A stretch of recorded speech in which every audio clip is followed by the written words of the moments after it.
Hi bro. Hi అన్న. ఆంధ్రాలో పవన్ కళ్యాణ్ పరిపాలన ఎలా అనిపిస్తుంది? చాలా బాగా ఉందన్న. ఇప్పటికైతే మొన్నే ఒక కేసు అయితే ఆయన దృష్టికి వెళ్ళింది. అంటే పిఠాపురంలో మైనర్ బాలిక మిస్ అయిందని ఒక కేసు తల్లిదండ్రులు అయితే బాగా తీసుకెళ్లి అక్కడ పెట్టారు. ఆయన ముందు పెడితే వెంటనే యాక్షన్ తీసుకుని ఆయన పట్టుకుంటారా వెంటనే యాక్షన్ తీసుకొని ఆయన ఆ కేసు గురించి కాకినాడ ఎస్పీ గారిని పిలిపించి మరి స్పెషల్గా దీనికోసం ఒక టీం రెడీ చేసి ఆ అమ్మాయి ఎక్కడుందో కనిపెట్టి తీసుకురావాలని ఆర్డర్ చేశాడు. ఆ ఆర్డర్ ప్రకారంగా ఆమెని ఛేదించి ఈ రోజున హైదరాబాద్లో ఉందని తెలిసి తీసుకెళ్లి పిఠాపురం నియోజకవర్గంలో అప్పచెప్పడం జరిగింది. ఆ విషయంలో నాకు కనిపించింది ఏంటంటే జనసేన వచ్చిందే దీనికోసం, ప్రజలకు సేవ చేయడం కోసమే, ప్రజల కోసమే ఈ జనసేనని స్థాపించాడు అన్నది క్లియర్గా అర్థమవుతుంది. బాలికల పట్ల ఉన్న మర్యాద, గౌరవం అవన్నీ కూడా మనకి చాలా నీట్గా క్లియర్గా ఆయన పాలనలో కనిపిస్తుంది. 30 మంది చాలా పోయిన వాళ్ళు ఇంతవరకు తీసుకురాలేదని ఒక 30,000 మంది. గత ప్రభుత్వంలో జరిగిన మిస్టేక్స్ ఏమన్నా ఉంటే వాటన్నింటిని కూడా ఛేదించే ప్రయత్నం చేస్తున్నారు. ఈ ప్రభుత్వంలో జరుగుతున్న మిస్టేక్స్ని సవరిస్తున్నారు. అర్థమైందా? గత ప్రభుత్వాన్ని ఇప్పుడు తీసుకురాలేము, గత ప్రభుత్వం చేసిన అప్పుల్ని ఇప్పుడు తీర్చలేము.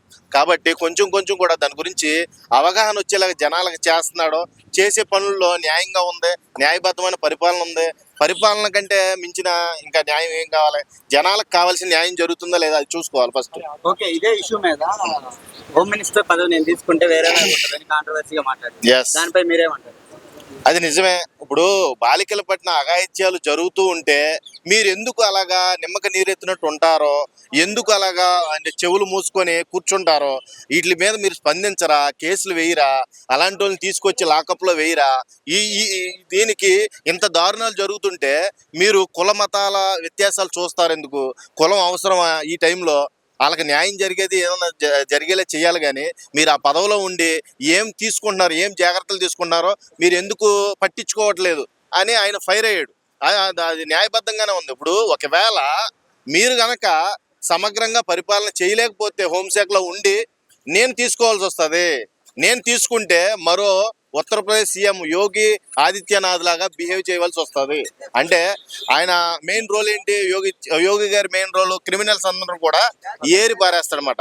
ఆ టైప్లో పవన్ కళ్యాణ్ గారు కూడా ఆ పదవిని తీసుకొని దానికి న్యాయం చేయాలి, అలా చేయగలను నేను ఒకవేళ హోంశాఖలోకి వస్తే అని ఆయన చెప్పడం, ఆమెకి స్వీట్ వార్నింగ్ ఇచ్చాడు. అంతేగాని బలవంతంగా నోటుగడు కూడి లాక్కొని తినేద్దాం అనే ఉద్దేశం అయితే ఆయనకి లేదు.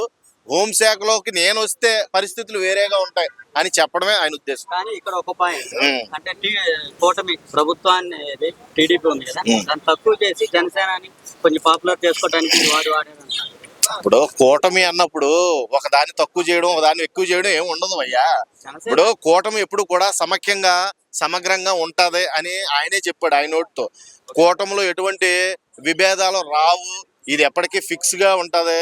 మేము ఎప్పుడు కలిసికట్టుగానే పనిచేస్తాం, సమగ్ర నిర్ణయాలే తీసుకుంటాం, ప్రజల పట్ల ఏకీభావంతో ఉంటాం, ఎవరికి ఏ ఆపద వచ్చినా మా ముందు పెడితే దాన్ని సాల్వ్ చేస్తాం అనే ఒక దృఢ సంకల్పంతో ఆయన వచ్చాడు. కాబట్టి ఇలాంటి వ్యత్యాసాలు జనాలు చూస్తారేమో కానీ ఆయన మట్టికి చూడడం, ఆయనకు ఆ ఉద్దేశం కూడా లేదు.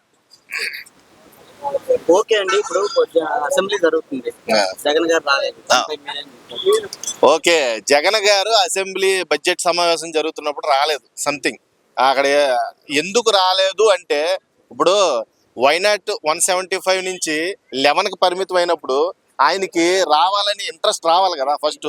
ఇప్పుడు అవమాన భారం అనేది చాలా ఎక్కువగా ఉంటది. మనం అన్ని గెలుస్తాం అనుకున్నాం, కనీసం డిపాజిట్లు కూడా రాలేదు, 11 సీట్లకే పరిమితం అయ్యాం. కాబట్టి వాళ్ళ ముందు తలెత్తుకొని ఏం కూర్చుంటాం అనే ఉద్దేశం చాలా క్లియర్గా కనబడుతుంది అక్కడ. అంతేగాని ఎవరి మీదో ఉద్దేశపూర్వకమైన పగల ఆయనకి లేవు, ఈయన పిలిపించి ఆయన అవమానించాలనే ఉద్దేశం వీళ్ళకి లేదు. కాబట్టి అక్కడ ఏంటంటే అవమాన భారాన్ని మనం మొయ్యలేము. ఇప్పుడు అక్కడికి వెళ్ళి కూర్చొని అందరూ ర్యాగింగ్ చేసినట్టుగా మనల్ని ఈ 11 మంది మీద బాణాలు వేస్తా ఉంటే అవి తట్టుకునే శక్తి నాకు లేదని సైలెంట్ గా ఉన్నాడని చెప్పచ్చు. పార్టీ అధ్యక్షుడిగా, నాయకుడిగా ఏదొచ్చినా ఎదుర్కొనే ధైర్యం అయితే ఉండాలి. ప్రజల్లో తిరుగుతున్నారు కదా. ఇప్పుడు ప్రజానేతగా ఆయన ఇప్పుడు ఒక బిగ్గెస్ట్ లీడింగ్ పార్టీని లీడ్ చేసి ఒక్కసారిగా చాలా డౌన్ ఫాల్కి వచ్చేసారు అన్నమాట.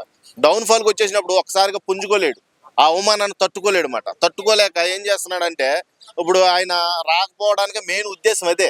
ఇప్పుడు అక్కడికి వెళ్ళి మనం ఎలా మొహం చాటేసుకుని కూర్చోవాలి? వాళ్ళందరూ కూడా మన మీద పడి విరుచుకుపడతారో, వాళ్ళ మాటలకు సమాధానం చెప్పలేము. అసలు మనం అనుకున్నది వేరు, లెక్క వేరే అయ్యింది ఇక్కడ. ఆయన లెక్కలు పెరిగినాయి. ఆయన లెక్కల మీద మన మీద ఉపయోగిస్తాడు ఆ లెక్కలన్నీ. ఆ లెక్కలకు మనం సమాధానం చెప్పలేము అన్నట్టుగా నాకైతే అక్కడ భావన, ఆయన భావన.